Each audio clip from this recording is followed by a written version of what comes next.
Hello and welcome to episode 8 of EV Society's Canada Talks Electric Cars webinar. We hope that this holiday season was an enjoyable one for you and as we all sought new ways to celebrate the season. My name's Tim Burrows and I'm going to be your moderator for today's webinar. Electric Vehicle Society is most of the national organization, and our goal is to promote electric mobility and help make that transition as easily as possible. You can become a member of EV Society for just $30 a year. You can join as an associate member at no charge. You'd be welcome to do that. And if you're a senior, you can join for just $20 a year. If you join or if you don't join, it doesn't matter. You'd still be welcome to come to any of our monthly meetings, now virtual, of course. And if you just visit evsociety.ca, you'll find out where those meetings are and how to attend. This webinar is being recorded, and you can, of course, view it later, and finished, you have to leave early or share it. It's on the YouTube channel, EV Society's YouTube. So today's webinar will run for no longer than 60 minutes. All guests, as you can see, have joined the webinar with their microphones muted and their cameras turned off. You'll be encouraged to ask our guest speaker questions at any time using the webinar Q&A, but not the chat window. Note that you can upvote any other questions that you see in that Q&A simply by putting a little thumbs up on it, and that will move it higher in the sorting so that we can easily find it and get to it before time runs out. One of our great EV Society members, Jason Arno, will take us through your questions immediately following the presentation. Today's webinar is called Driving Our Clean Energy Future with Cara Clairman. Before I formally introduce Cara, I'm going to launch a little poll and ask if you would be kind enough to participate, just so we can learn a little bit about the room tonight. I've put it up on the screen, and if you wouldn't mind going through, there are only 3 questions, and we'd love to hear your answers. So I'm going to leave that up. Just choose your answers and hit submit, and then I will show you the responses from the room. For those watching on this as a recording later, I'll mention to you now that the poll that we're all seeing on our screens does not record, so you won't see it, but I will read out the percentages quickly at the end, so you will at least know what the results were. Okay, we're pretty good. We stopped at 95%. I'm going to end the poll here, and I'm going to flip it around and show everybody a little bit about the room. So this is pretty interesting. About 75% are EV drivers, and the remainder are not EV drivers. So that's great. We like to see non-EV drivers join to find out all the good stuff that they're missing and hopefully help them be comfortable making that change. Next question is, what is your most important motivation to drive electric? And this is an interesting response. So 9% said convenience. 14% said they switched to EVs to save money. 70% did it for environmental reasons, which is great. And then there were about 7% of the room had other reasons for making that decision. Final question, where do you most often look for EV information? And 6% go to dealer websites, not that surprising. About almost 70% said online sites like EV Society, Plug and Drive, and that sort of thing. 13% get their information through groups on Facebook and other social media sources. And 9% get information from friends and existing EV owners who they meet. So that's great too. So there you go. That's some interesting kind of profile of folks in the room and why they do what they do. Let's go on now, and I'm going to delightfully introduce our guest speaker, Cara Clairman. She is president and CEO of Plug and Drive, a nonprofit that is accelerating the deployment of electric vehicles to maximize their environmental and economic benefits. Cara has taken Plug and Drive from an idea to a thriving nonprofit, recognized as a leader in the EV space. In 2018, Plug and Drive's Electric Vehicle Discovery Center was selected as Canada's 2019 top project by the Clean 50 community. Cara has more than 20 years of experience working in the environmental and sustainability fields, including 12 years working at Ontario Power Generation, initially as OPG's environmental lawyer, and later in the role Vice President of Sustainable Development. Prior to joining OPG, Cara spent 5 years practicing environmental law with the Torys law firm. She holds a Bachelor of Laws from Osgoode Hall and a Master's of Environmental Studies from York University, as well as an Honors Bachelor of Science degree from Queen's University. Cara is the 2017 recipient of the Women in Renewable Energy's Women of the Year Award. She currently enjoys driving her Tesla Model 3. So Cara, welcome to the first episode of Canada Talks Electric Cars webinar for 2021. We're happy to have you join us. Well, thank you so much, Tim, and thanks for that very kind introduction. My mom would be very happy to hear all that. Thanks for having me as your first speaker this year. Very pleased to be here. Very happy to take questions as we go. Hopefully somebody will prompt me if there's a bunch of questions in the chat and I'm not paying attention. It was really interesting actually to see that survey. I am going to spend a few minutes on the basics, just to make sure everyone's on the same page in terms of the benefits of EVs. But I wasn't planning to spend too long on that because I know a lot of you are EV drivers. And so we'll go a little deeper for the crowd that already knows a fair bit about EVs, and hopefully a little bit here for everyone. So let's just get right into it. I'm sure most of you know this is sort of a crowd of believers. The main reason actually came out in the survey, so many people said environment as their #1 reason for choosing an EV. The reason we really even talk about EVs right now as a solution to climate change is because transportation is the largest emitting sector in many jurisdictions. It is in Ontario, and it's #1 or #2 in pretty much every province of Canada. So you really can't tackle climate change without tackling transportation.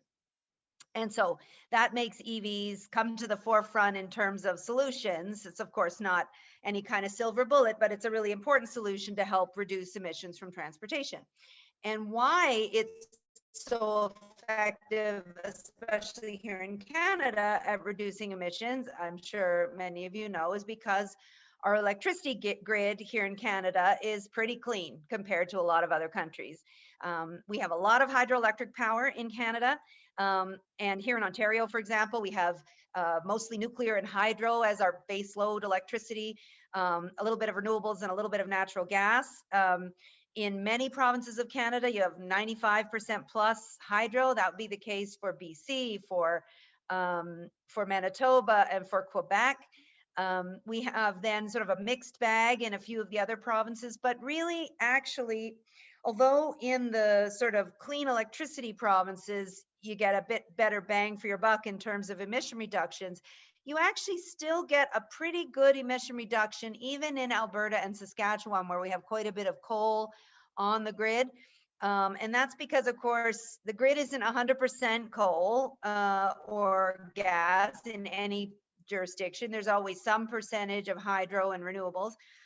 And of course, that percentage of cleaner electricity is growing every year. So actually, driving an EV in those jurisdictions every year, it gets a little bit better in terms of the emissions. So that's a real positive. And so when people say, oh, well, it doesn't make sense to drive an EV in Alberta, that's actually not the case. You still get about a 25 to 30% emission reduction. But here in Ontario and in Quebec and in BC, you get, a 95% plus emission reduction, really humongous. So all this to say, EVs offer a really great opportunity to reduce emissions from transportation.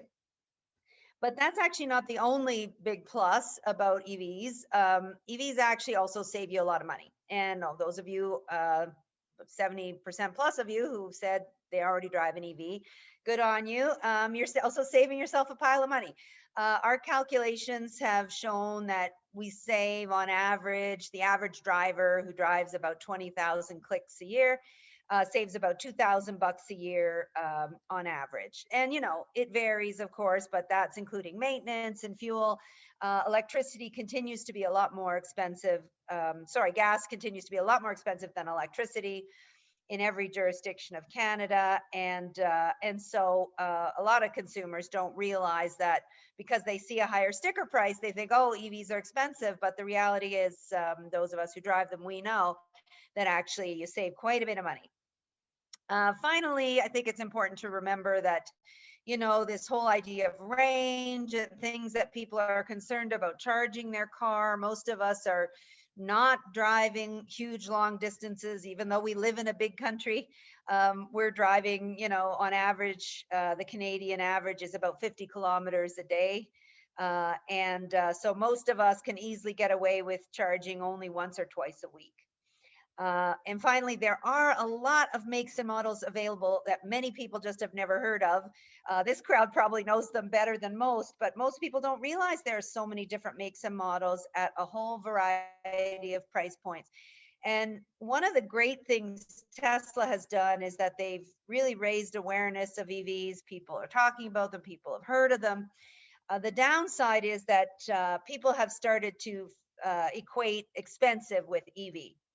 And the reality is they are not all expensive, and there are lots of different prices. So I encourage you to check that out. And we're going to talk a little bit about used EVs later. And that's something that is super affordable and available in some jurisdictions where it's kind of hard to get a new one. I'm going to just give a 2-minute commercial on Plug and Drive. Bear with me. I just to make sure everyone knows who we are. You heard Tim introduce me. We are out there trying to champion electrified transportation. This is a picture of our board and the then Minister of Environment, Glenn Murray, who was a supporter of ours, in front of our Electric Vehicle Discovery Center. And this place is a great place, unfortunately closed right now with COVID, but hopefully will open again soon. And it's a one-stop shop where you can browse, learn, lots of fun interactive tools. I like to say it's like a science center meets car showroom, and all the different makes and models of EV available to test drive. So if you're in the GTA area, please do come and visit us. Right now we're on an appointment only system for COVID. We are closed, as I said, right now during Toronto's lockdown, but we hope to open towards the end of January. And then we'll do so on a COVID safe appointment only basis. This is how it looks from a different angle. So much fun. We've had birthday parties here. People come because they just think it's a fun place to go. I won't belabor it, but please visit us. We also have an event venue there. So someday when we're back having board meetings in person and going to conferences, I hope you'll think about this venue if you're looking for a venue to hold a workshop or a conference. What have we been doing while the pandemic has been on? Obviously, we've had to be closed part of the time. We have been able to run on an appointment only basis for a couple of months. But one thing that we did do, which has been really fun and exciting for us, is we launched this new concept that we're calling the Meet. It's a mobile EV education trailer, and it's a trailer. The word trailer doesn't really do it justice. It's a pop-out facility that can act as a mini discovery center. We plopped this one down in Ottawa for a couple of months this fall. It's outside. It was great for COVID. We still did it appointment only just so we wouldn't end up with a crowd, but it was so great to give people of the city of Ottawa a chance to kind of have a Discovery Center experience.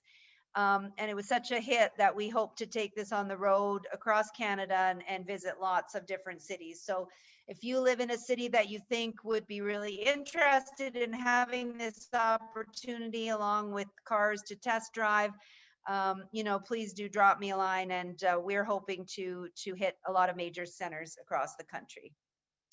The reason that we built it was, well, COVID, and it's outside, so that's one thing. But the other thing was, what we found is that there's a lot of cities that are really too small to justify a full EV discovery center. It's quite expensive to have the real estate and all that, and you need quite a big crowd to make that worthwhile and to make it that the automakers want to support it. And so another reason that we think it's really important is because there's quite a low vehicle supply right now. I'm sure many of you heard this. The dealers don't have too many cars, and so it's really hard for people to even get a test drive. So this way, by having this on site for a month or 2 months, all the cars are there to test drive. People don't have to hunt from dealer to dealer to get a test drive, and then they can just order the vehicle that they're interested in. And so that's really important in a time where we have low supply. And finally, like that, we know that this works. Sounds kind of simple, butts and seats, but it really does sell cars. And I'm sure you folks know this because the EV Society also likes to do ride and drive events. And we find that those are really effective at getting people to go and consider an EV for their next car. So for all these reasons, we launched this, and we look forward to bringing it to a town near you in the spring. Okay, I'm going to stop for a second and see what's happening in the questions. Hey, Cara, we Yeah. can wait till the very end. We can wait till the very Sure, end, and then whenever you we'll guys prefer. Yeah, Whenever and then you we'll guys prioritize them. And Yeah, that's fine. I can do them all at the end too. That's fine too. Okay, so we've done a lot of surveying of the public, trying to get a better handle on why are people hesitant to buy EVs, or what's their motivation. We just did that little survey now and showed environment was the big reason that a lot of you chose an EV. That's my reason as well. But we surveyed 1,000 gas car owners in the GTA and 200 EV owners. And we also found that the EV owners, the highest response was environment, was the reason they chose an EV. But when we asked the gas car owners why they did not choose an EV, the number one answer was price. It wasn't range. Range was actually way down, around 12%. So interestingly, we found out that actually range is sort of going away as an issue as the range of the cars gets better and the battery costs come down and all these things. Range is less and less of a problem, but price continues to be a real barrier. And that got us thinking about, well, I wonder if there would be a way we could promote used EVs. Because we know used are actually available and much more affordable. And so we were so fortunate to meet up with a fellow named Mike Brigham. I don't know if any of you know him, but he's a real environmental philanthropist, has his own family foundation. And he agreed to provide funding to anyone in Ontario who wanted to buy a used EV. We require that these folks just attend one webinar, something like this, to learn a bit about used EVs and the things you should watch out for when choosing a used EV. Back when we were wide open, we required a test drive. Now we've waived that during COVID. And then if they do that, they get $1,000 off the price of their used EV. That's unfortunately just in Ontario right now. But that's a hugely important program. We have actually sold almost 1,000 used EVs in about a year and a bit under this program. And we've been helped to deliver it by the Clean Air Partnership. So it's been a really wonderful thing, both for EV adoption and for Plug and Drive to be involved in. So this has been great. And it also has helped really, I would say the money helps, obviously, everyone loves a rebate. But what it also did was it just raised awareness around the fact that used EVs were out there. Because I think what happens is a lot of people think EVs are so new, they don't think like, oh, like, are there used EVs? And then when you really go looking, you find actually there are quite a lot. So that's been great for us. And about 6 months ago, we added to that used EV program a scrappage incentive, where in addition to the $1,000 you get for a used EV, you get an extra $1,000 if you scrap your old gas car. So that's $2,000 if you have an old clunker to scrap.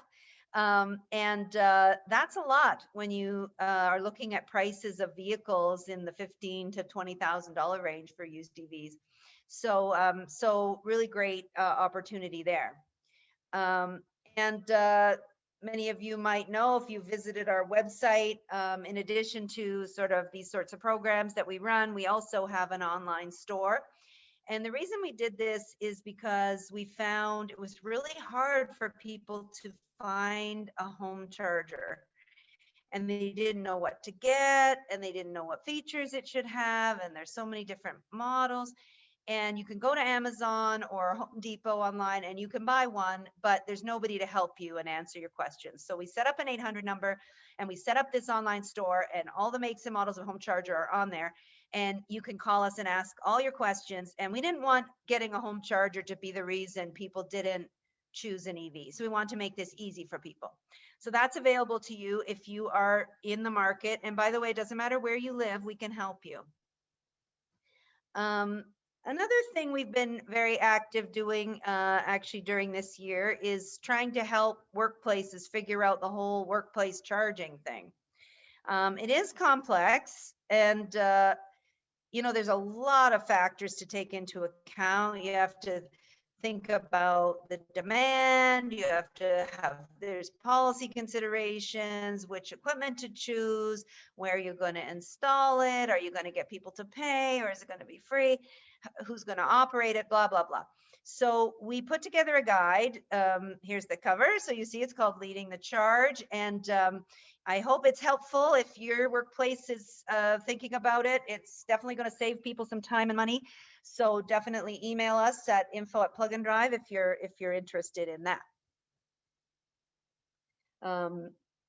I don't want to belabor it, but workplace charging is actually the second most important place to charge after charging at home. All the studies show most of us charge at home if we can. Of course, people who live in multi-unit sometimes have more challenges to plug in at home. So the workplace becomes the key location. Plus, people with a really long commute, even if they do charge at home, they want to also charge at work. And studies are showing that employees are about 6 times more likely to adopt an EV if they have a workplace charger.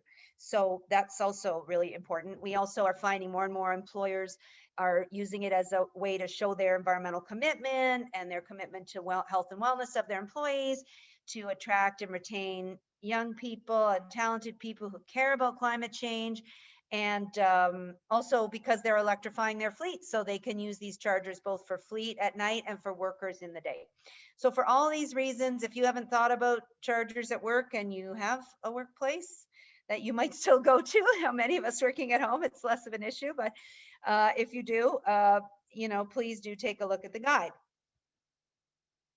One other study that we actually put out during this year, during this crazy pandemic year, and I thought this group in particular would be really interested in it, because if we're sort of the EV geeks crowd, I consider myself proudly one of those.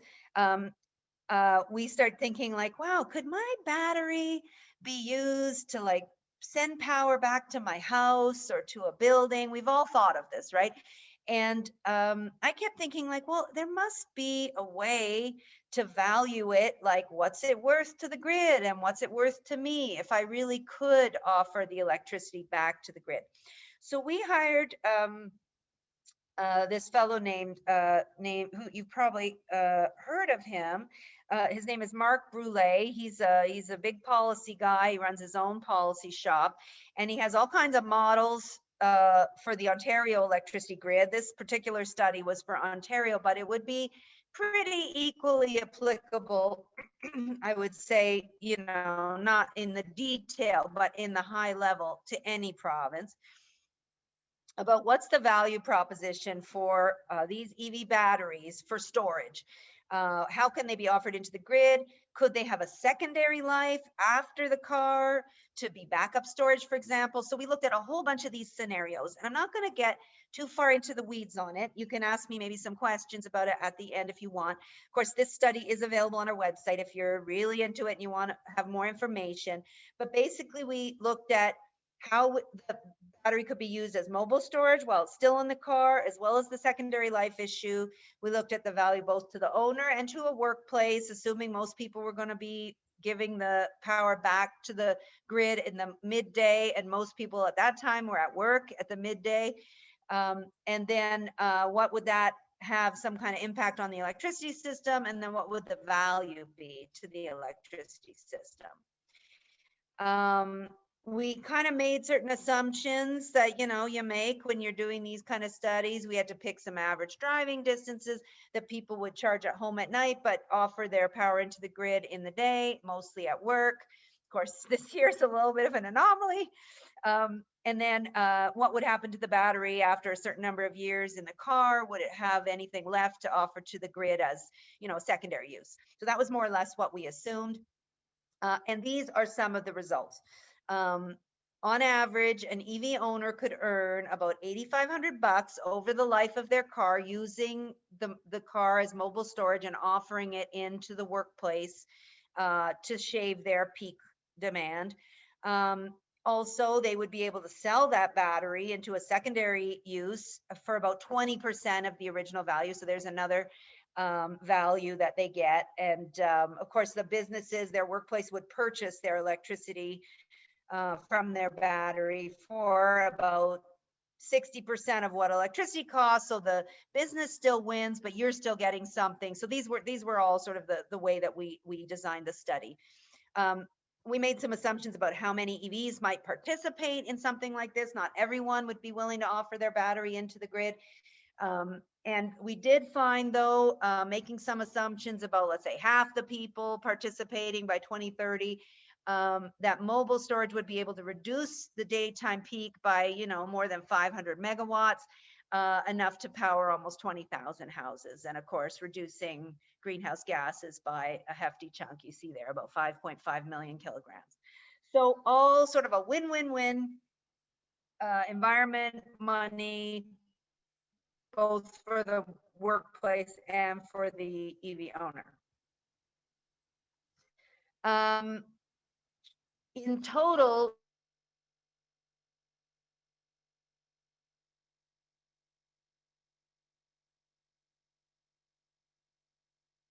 base load, because we'd be plugging those cars in at night and then discharging it in the day. And it actually makes each EV worth a lot more than you paid, worth about $38,000 during its life. So all this to say, there's a lot of value on the table, which we are not currently realizing, but I don't think this is pie in the sky way out there. You've probably heard that there are some companies doing pilots on this right now. There's a company downtown Toronto that was doing that was taking power out of the leaf batteries of some of their employees, right at the Richmond Adelaide complex. It's called Peak Powers, the company that was doing it. Now people aren't driving to work so much, so I'm sure it's more challenging. But we've actually asked our consultant here if they'd be willing to redo the study, assuming people are at home. And could they offer that electricity to their house instead of to the workplace? Because we do believe now a lot of people that are working at home now will continue to work at home. So the assumptions we made about people being at a workplace and offering their battery into the building might not be the dominant model. So stay tuned for that. But for now, it just showed the really big potential for battery storage and increasing the value and the use of EV batteries. If you want to read more, please do. You'll find it in our publications on our website. Of course, we have to say thank you to the IESO who paid for the study. So I hope that's of interest to you. I wanted to make sure before we finish this talk that I didn't just talk about cars. Now, of course, we're all EV drivers and big fans of EVs, but it's really important to remember that there's a lot of electrification going on, and not just in passenger cars.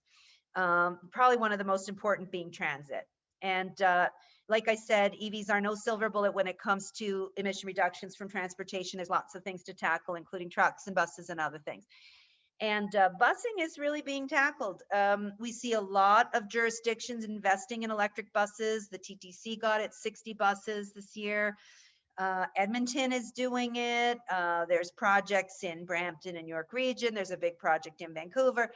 So we are seeing more and more investment in buses, and Ontario actually invested in electric school bus pilot as well. Now, school buses make just tons of sense. They typically do one short route, about an hour, twice a day. They go back to base. It could be a perfect model for electrification. And of course, what would be better than sticking your kid on an electric bus with no noise and no stink? And by the way, the air quality in those buses is absolutely atrocious. And if parents really understood the air quality issue, they would not want their kid on a school bus every day. So, so these buses are definitely going to be popular in the future. And we have a Canadian manufacturer of electric school buses in Quebec. So that's exciting. It's not just buses. We also see electrification of ferries happening. You might have heard, if you're a fan of visiting Kingston in the summer, if you ever take the ferry from Kingston over to Wolfe Island, that is the first ferry in Canada that was electrified, and it's super beautiful and quiet, and so it's such a nice ride. BC Ferries is adding a whole bunch of electrics to their fleet as well, and you'll see more and more of this happening. So sort of exciting changes happening in all sorts of areas of transportation, not just passenger cars. So I want to make sure there's lots of time for questions. I'm just going to go for maybe another 5 minutes or so. But I did want to talk to you about the trends, what's happening. You can't open the news. I was going to say the newspaper, but most of us are probably looking at it on a tablet or a phone without seeing something interesting happening on EVs. This is just one of the many estimates that you can find out there, but around 300 billion has been pledged or is being invested in EVs around the world, including China and Europe and everywhere, and right here in Canada too. And McKinsey predicted that we would have about 500 globally, 500 different makes and models globally by 2022. That's 2 years away. Not even really, I guess it's really 1 year away if you're talking January, but let's say the end of 2022. That's not very far away at all. You know, right now in Canada, we have about 40. We expect to have about 100 available, 100 different makes and models available in Canada within about 18 months. So about probably make that, then if you think globally, this probably sounds about right. So far, we have about 7+ million electric cars on the road around the world. Most of those are in China, and then Europe, and then the US. Canada's pretty far down the list. We're about 10th, which isn't bad for a relatively small population that is quite spread out. So not terrible, not the best. And of course, most of our EVs are all in 3 provinces, Ontario, BC, and Quebec. And the reason for that, of course, is incentives. You know, Ontario had those incentives early. We lost the incentives. EV sales plummeted. BC and Quebec have continued with provincial incentives with the federal incentive on top. So they are really selling lots of EVs. And actually, they're running out of supply there too. Ontario's had a terrible time getting supply because, of course, the automakers sent all their cars to Quebec when Ontario cut the rebates, which you can understand why they did that, because they figured they weren't going to sell here. But now it makes it really, really hard for those people who really do want an EV to find one. Now, I have to say that's not true for every brand. So, you know, there are EVs around, but for some brands, there is a really, really long wait. Okay, so what are the projected sales? You know, look, I wish we knew, but these are just some examples of what some analysts are saying. A pretty reliable source, Bloomberg, expecting about 26 million. I said we were at about 7+ million now. expected by the year 2030, which they expect to be by 2030 about 30% of new vehicle sales. I think it could be even more, but I don't know, obviously, but I really think it will be more than we're expecting, because once we hit price parity, I think all bets are off. And Bloomberg's also predicting that our global fleet will reach about 116 million by 2030, which is humongous. So exciting times in the EV world. What was the impact of COVID? Of course, EV sales did take a hit everywhere in Canada and everywhere else. We saw a big drop in the first quarter of 2020, about 25%, but it was a little bit less than the drop of all other types of light duty vehicle, ICE vehicles, internal combustion engine, for those of you who don't partake in the lingo. ICE or ICE vehicles, that's what we call gas cars. And we also like to say we got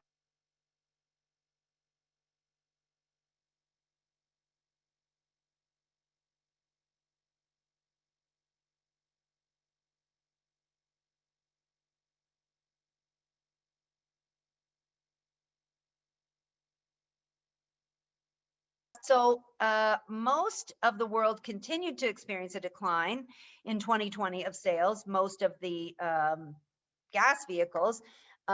Interestingly, Europe saw a growth in EV sales of about 25%, led by the Nordic countries.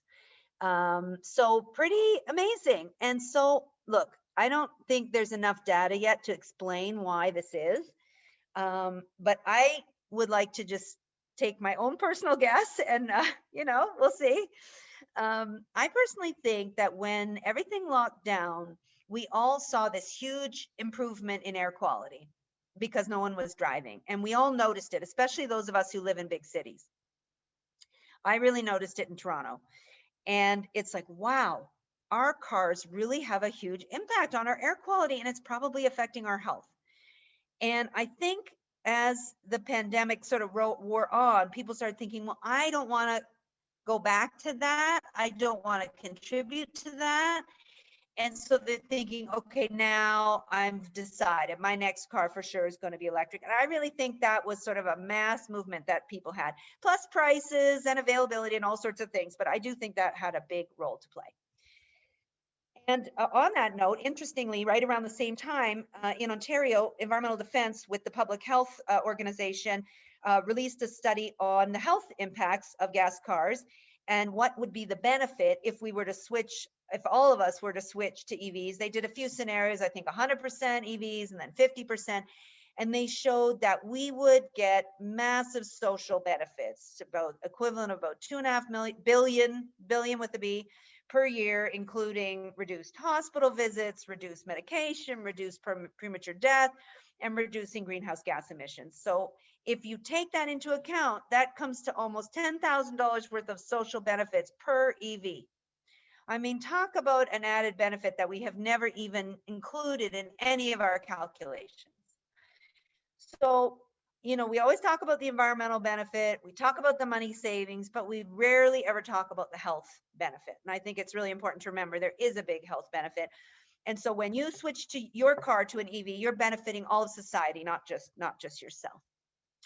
I would be remiss if I did not thank our sponsors. I'm sure folks at the EV Society can understand this. You got to thank the sponsors who help make what you do possible. Plug and Drive is a not-for-profit. We couldn't do what we do without the help of our sponsors.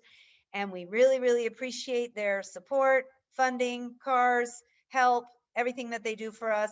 And as you can see, a lot of them are utilities and automakers and folks who make chargers.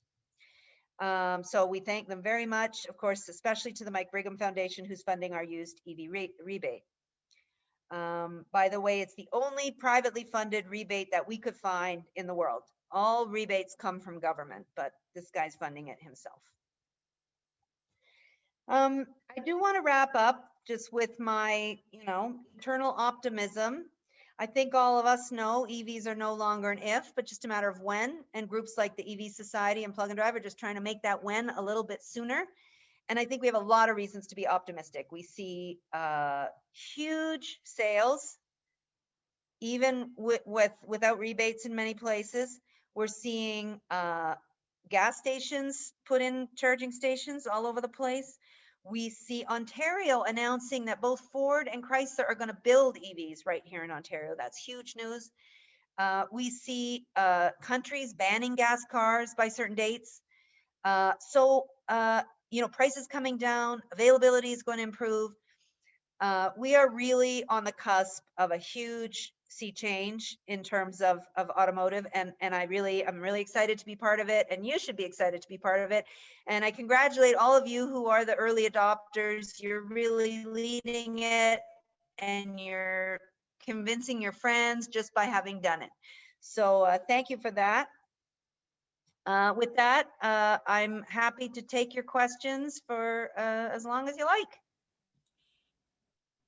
Thanks, Cara. We have quite a few, so I'm going to ask Jason to step in, and we'll do our best to get through these. I'm going to mention one last time, please don't put your questions in the chat, put them in the Q&A. That's where we'll see them. And if you see something there you like, upvote it. Hey, Jason, over to you. Thank you, Tim, and thank you, Cara. I'll get started with a question from Linda. She says, are you aware of any push to add extra taxes to EV purchases or operations in Canada to offset the loss of road tax built into the price of gasoline? Well, no. Right now, no jurisdiction in Canada is looking at that. I believe that the carbon tax is what will ultimately be the thing that replaces the lost tax that you're talking about, the road tax that is lost. Carbon tax will be collected and can be used for the purposes that where the road tax usually comes from, because that money also funds transit and other things. So I suspect the carbon tax will be the thing that does it. In some jurisdictions, they do collect it based on kilometers driven, just like instead of based on gas usage, and that would be a way EVs would get captured, but nobody's talking about that yet in Canada. Okay, great. John asks, hi, Cara, can you confirm what I heard at a PAEO seminar several years ago, that the current Canadian electricity generation capacity would be sufficient to support a large percentage of people using EVs? Absolutely correct. We have actually tons of generating capacity in Canada. We actually have a pretty big surplus in most provinces. So, I'll take Ontario because that's where I'm located, but it's true in many provinces. We right now have a huge surplus on the grid at night because we run, run-of-the-river hydro and nuclear plants, which tend to run 24/7. So at night, we basically dump electricity into New York State and into Quebec at a loss every night. So we actually lose money on that. And if people were plugging in more stuff at night, actually would be a big benefit to Ontario. And that's a true situation for many provinces, not every province, a surplus on the grid at night because we tend to turn everything off and we've overbuilt the system. The only time that isn't the case is in certain local distribution utilities might have some old transformers and things where there's like some tightness on the grid in a particular neighborhood, but that just requires like upgrading of transformers. So it's not really the generation capacity that's an issue. It's really only the distribution wires that have a bit of a constraint, which can be solved. Great, thank you. Louis asks or says, great to be in your virtual presence, Ms. Clairman. Thanks. Are you worried that Ontario and perhaps the rest of Canada will miss the boat on getting Tesla to open a gigafactory in Canada? The latest rumors are that a gigafactory may be built in Buffalo, New York. Yeah, I think we probably have missed the boat on that, unfortunately. Although, like I said, we are getting Ford and Chrysler to make EVs here, which I think is amazing. But there is talk about a battery factory of some sort in Canada. So, we might get something, but I haven't heard anything about Tesla doing anything here. Okay, next one is from Ken. Do you envision a provincial EV subsidy coming back to Ontario? Only if a different party wins the election. The Conservatives have no interest in an EV incentive. But, you know, the Liberals were very supportive of it. And if for some reason they end up making a comeback, I think it is possible then. Okay. Class asks, I would like to hear comments on the size of plugins available in Canada. I see so many great vehicles only sold in Europe and other parts of the world. How can we change this mix and increase the smaller size of the vehicles offered? Yeah, we have been kind of slow on the bigger vehicles. There's still pretty limited choices, you know, a couple of SUVs and that's about it. You know, having Ford making EVs here in Ontario, you know, that's going to make a big difference. I hope, you know, we're going to see bigger, they're talking about a whole lineup of SUVs and bigger vehicles. The trucks are being made elsewhere. You know, we will start to see trucks, pickup trucks, end of 2021, early 2022, F-150, Rivian, the Tesla, you know, truck, Cyber truck, and maybe a few others. Unfortunately, we can't get some of these small delivery vans. I don't know why. Even Nissan itself can't get the Nissan electric truck for Canada. Transport Canada has a lot of rules around importing vehicles from Europe and stuff, and it's just been impossible. I wish I knew what the reasons were that we can't seem to solve that. Hopefully it will get solved on its own in the next year or two, but you're right, it is a challenge. One thing I will say is there are, you know, a couple available, and if you're kind of holding out for a certain one, maybe you go used for a couple of years and then you get the latest, greatest when it comes out. Okay, Cindy asks, the largest objection I get from friends is that there's no way to plug in at home, i.e. apartment, condo complexes. Do we have any initiatives to look at power outlets in parking lots like they do in Winnipeg? Yes. I mean, it's a huge problem. But there have been a few steps forward, and of course it depends where you live. Like for example, certain cities have changed the bylaws requiring any new building to have the plugs put in the garage or at least roughed in so that you could easily add a plug. That's of course the smart thing to do. We were supposed to get that in Ontario. It got the kibosh just, you know, Ford put the kibosh on that right just when he got elected.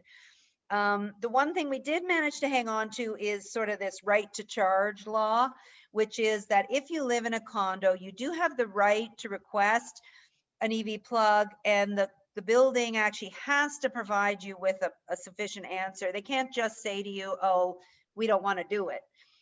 So they do have to do an analysis to show that either there's not enough electricity capacity or it's too expensive to put in the plug or whatever. So there are some rules on the books around that. If you are a condo owner or on a condo board and you want to follow this up, we have a guide on our website called Make Your Condo EV Ready, where we tried to look into all these things and see what we could do. Maybe that will be helpful to your friends who you say are asking about this. Another thing that's going on is Enercan has been funding public charging. Their next round of funding is going to be geared at multi-unit. So there is going to be money available for retrofits of some older buildings. So that's really good. So we are seeing more and more. The leader in this area is really Vancouver, who has required it for quite a while already, that you have to have rough-in for plugs in every single spot in any new building. Okay, Colin asks, can you point us towards a definitive study that supports the claim that the life cycle costs of running an EV is in fact significantly lower than an ICE vehicle? Oh my gosh, yeah, I get this all the time.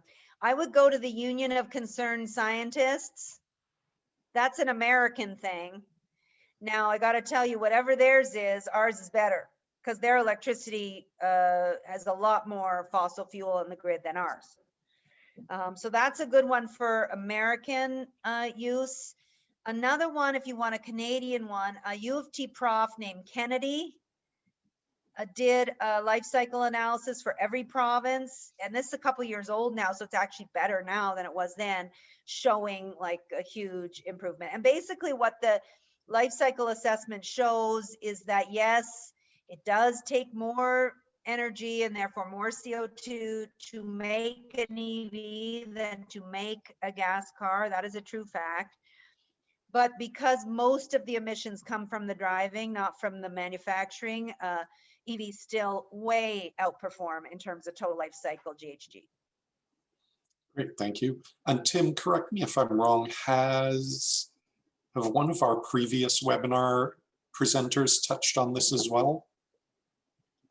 Yes, we had the folks that the two doctors. Now the names escape me. That did a study on EV contributions to EV versus ICE. Yeah.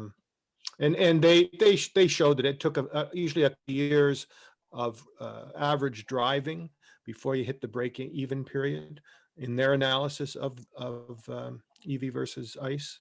But they came to the same conclusion. It still is much cleaner. And then you have the upside that as grids are cleaned up everywhere, they sort of they clean up too. I mean, if we're driving Right. EVs, they get better, but gas Right. cars won't. So there's that side of it as well. Yeah, as gas cars get older, they get worse. Okay, great. So Colin, if you go to our YouTube channel, we have a webinar from a few months ago with doctors Joyce Lee and Jeremy Thiel, I believe. They talked about the impact of EVs on the climate and health, but they also talk about that kind of EV break-even point between EV and ICE vehicles. Okay, the next question is from Craig. How do we encourage cities like Toronto, Ottawa, Vancouver, Montreal to go ICE-free inside the downtown core, like London, by 2030 or 35? Well, Montreal announced something that they were going to do that. So I think that's already happened. I don't think any other city has, except some of them have proclaimed, you know, certain climate goals by certain dates. I think the best thing we can do is write to our representatives. You know, you got to make noise, and complain and call and show them that you care about it. Politicians only do things that they really think the voters care about. Okay, Calvin asks, what battery replacement options are coming down the pipeline for used EVs? Can I look forward to an affordable third-party replacement for my Leaf anytime soon? Actually, the Leaf is the one where I think you might have an opportunity to get a refurbished battery. I know they are making them available in Japan. And so I recall seeing that you could get a used refurbished Leaf battery for about the equivalent of about $5,000 Canadian. But right now for most of the other brands, they're still pretty expensive. They're not refurbished. They're just new batteries and they tend to be closer to 10 grand. The great news there is that most of the warranties last, you know, 8 years, and Fleet Karma put out a study recently that showed that the batteries are lasting actually much longer than anyone expected, and that they're lasting longer than the vehicle is lasting. So so maybe you'll never need that secondary battery. Craig asks, how do we deal with really long distance truck drives? Driving food to Nunavut on renewable energy is really hard when you need a lot of energy and can't recharge along the way. True. I mean, look, I wish I knew the answer to that. Maybe technology will save us, but I always think we should never let the perfect be the enemy of the good. Like, it would be great if we could fix every route and every problem, but we won't be able to do that. so I say, let's tackle the things we can do, which are the shorter routes, the, you know, the like for your individual car. I mean, I get this same equivalent point being made, like, what do I do if I want to drive across Canada? And I always say, well, are you going to drive across Canada? Because I know I never will. And, you know, so we shouldn't be thinking necessarily about this worst case scenario, that for those certain trips, maybe we still are going to use gas, or maybe it's going to be hydrogen that's going to make a breakthrough there, but that we can replace, we can electrify all the routes that are easier to electrify now, and, you know, work on those over time. Okay, Tim, can I squeeze in one more? I think so. Okay, a question from Eric. Besides the rebate for purchasing an EV, what do you think about pushing the government to add a rebate to all gas car sales? Well, I think there is something like that on certain size of vehicles, like you pay an extra. I've never bought like a really big gas car, but I'm pretty sure there is something like that. And I mean, I'd be all for it, frankly. But I think it would be a hard sell, and definitely not while Ford is premier, because that's his demographic of supporters. But you know, I think we're going to have to do all these things. And you know, I also think it's really important to remember, it's not like I think cars are the solution to everything. I often get like people saying to me, like, if you care about the environment, why are you pushing cars? It's like, okay, I'm not pushing cars. I'd like to see EVs replace gas cars for people who are going to drive, and you're not going to get them taking transit and walking and biking. But of course, we should be also trying to do all those things. So we have to do it all. We can't think of any one thing as the solution. We got to do those fees. We got to do rebates. We got to make biking easier in cities. We've got to make transit more accessible. We got to do it all. Okay, thank you, Cara. I will hand you back to Tim at this point. Thanks, Jason. And thank you, Cara. That was great. Just really appreciate hearing your insights and experiences surrounding EVs for new people, especially. I mean, there are a lot of people out there who are kicking the tires, right, on electric cars, and for them, it's still a big leap of faith to make that switch. And so, what you're doing is just so powerful in helping them make that leap. So we thank you for that, and thank you for sharing your learning with us here on the webinar. I'm sure our members are going to do their part to spread the word about all you're doing too, and direct folks. Please do send them when we're open. Please do send your friends to the Discovery Center or to the Mobile Center, depending on where things are at. That really helps us. And if you want to follow the EV news, you can sign up for our newsletter. We will not bombard you with information. We only send the newsletter about once every 6 to 8 weeks. So we're not going to fill up your inbox with stuff. So thank you for your support, and thanks for your interest, and for, you know, being the early adopters. And I hope I'll see you at the center sometime soon. Awesome. Okay, and a special shout out to Jason for doing the Q&A, and the rest of the EVS team, Chris Guernsey and the others for making it happen. It takes a lot of hands to make something like this come together. Really appreciate the help. So we hope that you all will return to the next episode of the Canada Talks Electric Cars webinar. It's going to happen on February 2nd, same time, 7:30 p.m. Eastern Standard Time. And we're going to be hearing from Colin Singh Dillon. He's a Chief Technical Officer at the Automotive Manufacturers Association of Canada. And Colin's talk is entitled Project Arrow, the project that launched 1,000 vehicles. And trust me, this is one you're really going to want to not miss, because Colin is one of those folks who's incredibly knowledgeable on many facets of EV production. So don't miss that one. So we appreciate every one of you for registering and supporting our webinar. It's gratifying to see our attendance is growing each and every new episode we do. And you'll be pleased to learn that we already have a pretty exciting lineup of speakers confirmed for the first half of the new year. So you can check your monthly EV Surge newsletter. If you're an EV member, EV Society member, you'll be getting that, and it'll have the details for the upcoming speakers in it. If there's a particular guest that you'd like to hear us and have appear on the webinar, drop us a line and let us know, and we'll do our best to make that happen. So all of us at the Electric Vehicle Society wish you and yours much happiness and good in the new year, and we hope to see you again on the 1st of February. Thank you all. And this Thanks, concludes the everyone. webinar. Good Cheers. night.